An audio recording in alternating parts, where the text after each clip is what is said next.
Hi guys, it's time for another talk while I work out.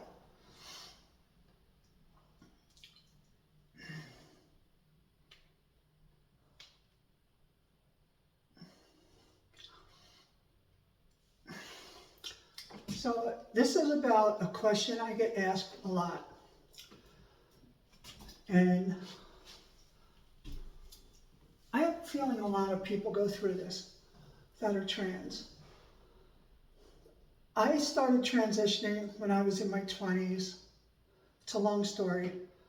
My parents didn't like it. They thought it was a bad idea. I had 3 very small children at the time.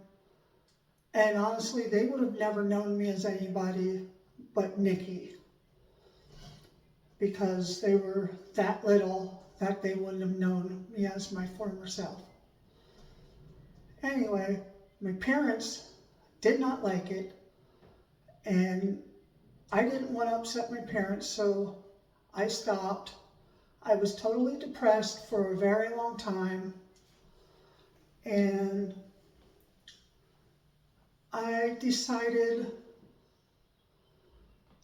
to try to be as manly as I possibly could, which I think a lot of trans people go through at the beginning.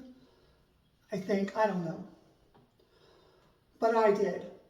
I tried to be as manly as possible to prove that I could be the man they wanted me to be. So I started working out. I went to the doctor, I got testosterone, which was another thing. When I went for my testosterone, my level was only like 125, and my estrogen was extremely high. And he even said to me, "This is extremely weird. Your estrogen is very high and your testosterone is very low. Sort of like what a woman should be."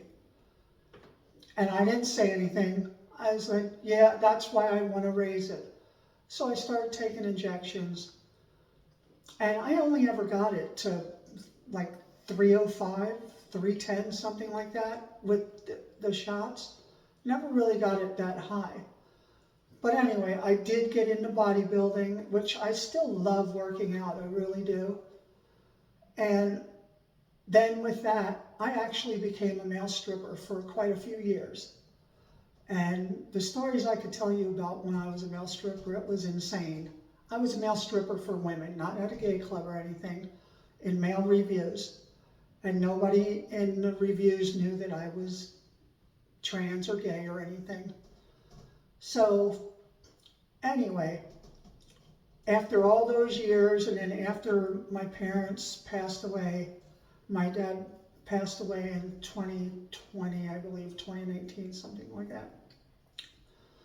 And I decided this is my last shot. I'm going to live the rest of my life the way I want to live and be happy.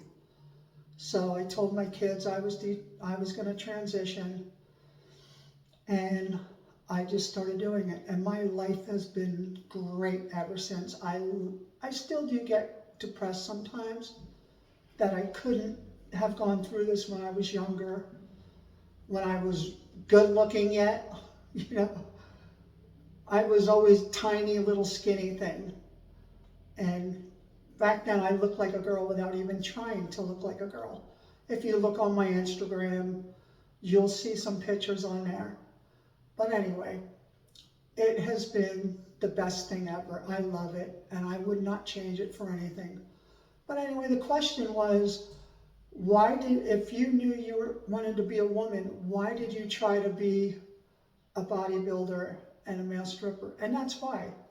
I think they call it hyper-masculinization or something like that. I just tried to be as manly as I possibly could, because they didn't want me to be the woman that I wanted to be. So I tried to please them. And my life was miserable. So the story I'm trying to say here is, don't change what you want to please other people. Do what you want, what's going to make you happy, not what will make others happy. Because you're going to be miserable your entire life if you do that, believe me. Because I was. It's just not worth it. So anyway, that's what I wanted to say. And The reason I'm working out in my house again today is because I have electrolysis in 2 days. So I don't want to go out anywhere because I have some facial hair. You can't really see it. It takes like 5 days for my hair to start growing big enough that they can pull it. And I didn't want to go out. But I have everything here in my home gym that I need to work out. I can build my body with that. I have a little hip thrust station here set up. Built this with it. It's getting there. It's better than getting a BBL, which I hear is extremely painful. So anyway, don't change for somebody else. Be who you always wanted to be and screw everyone else.